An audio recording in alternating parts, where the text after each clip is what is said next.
And for more on this, we're joined now by child health specialist at the Department of Health, Dr. Lesley Bamford. Dr. Bamford, a very good evening to you, and thank you so much for speaking to us. So to date, how many positive measles cases have the NICD reported?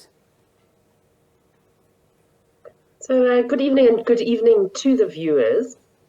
So currently we have declared measles outbreaks in 5 of the 9 provinces.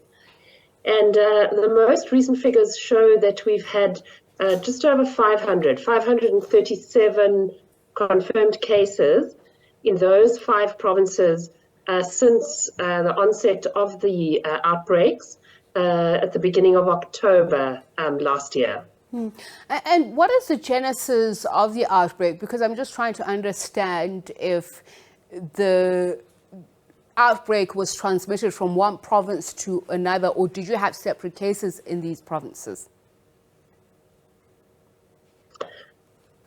Well, I think the underlying cause of the outbreaks, we know that in South Africa, although the majority of children are vaccinated, because measles is such a contagious condition, one needs to achieve a very high vaccine coverage rates, at least 90 or 95%, to ensure that we interrupt transmission, that we achieve population or herd immunity.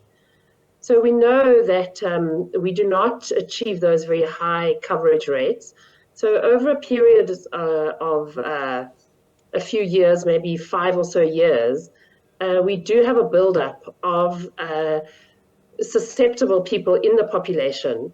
We know we've had outbreaks of measles in neighboring countries, and once disease like measles enters a country, unless everyone is protected through vaccination, then it is very difficult, if not impossible, to control or interrupt the spread of measles.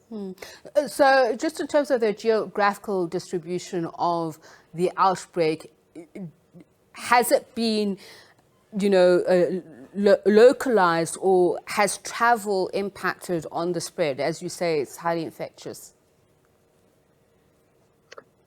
So it's very difficult to tell exactly, the route that the virus has traveled. As I say, we have outbreaks in the 5 provinces.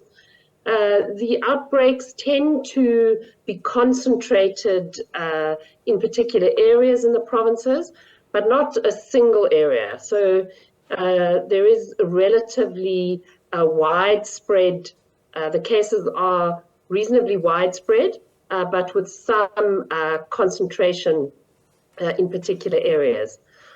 We do know, of course, and have been very concerned that during the festive season, of course, people travel a lot, and we have been very worried with children returning to school or to ECD centers that we would see an increase in the number of cases.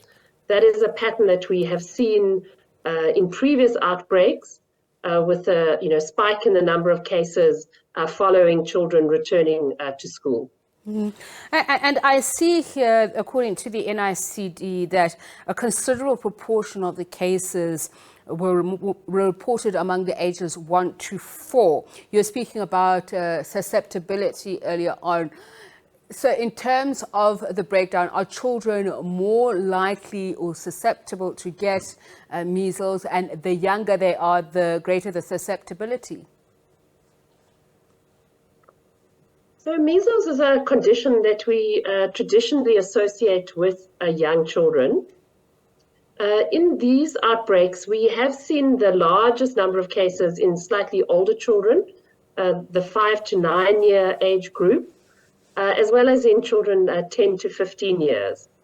So that probably reflects the fact that we do have many people in South Africa who are protected from measles through immunization. And as a result of that, the age of contracting measles is a little bit older than in the past.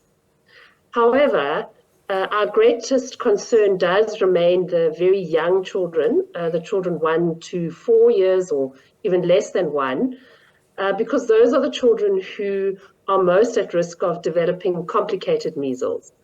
So measles in most cases is an unpleasant but relatively mild illness. However, some groups, and particularly young children, can develop complications, and those are the children who are most at risk of, as I said, developing complications, requiring hospitalization, and being at risk of dying from measles. Before, perhaps if I could get you to talk about the symptoms, so for those who don't know what to look out for, but also talk us through the vaccination campaign, what ages or areas you may possibly be concentrating on. So we had planned to have a nationwide vaccination campaign. I mean, in fact, initially we were just targeting younger children from the 6th to the 17th of February. However, in the provinces where there have outbreaks are being experienced, those provinces, as part of the outbreak response, had also started vaccinating children. Then on top of that, because of the age distribution that we've seen in these outbreaks with older children being involved, we have extended the target population for vaccination to include children up to 15 years of age. And as a result, now also extended the period for the campaign. So it's been a little bit complicated, but the simple message is that children should all be receiving 1 additional dose of a measles vaccine. Approximately 3 million children have already received that dose, but from now until the end of March, we will be targeting all children who have not already received that additional dose and hoping to reach as many children as possible with that additional dose. Thank you so much for sharing that information with us, Dr. Lesley Bamford of the Department of Health. Well, let's leave it there for now.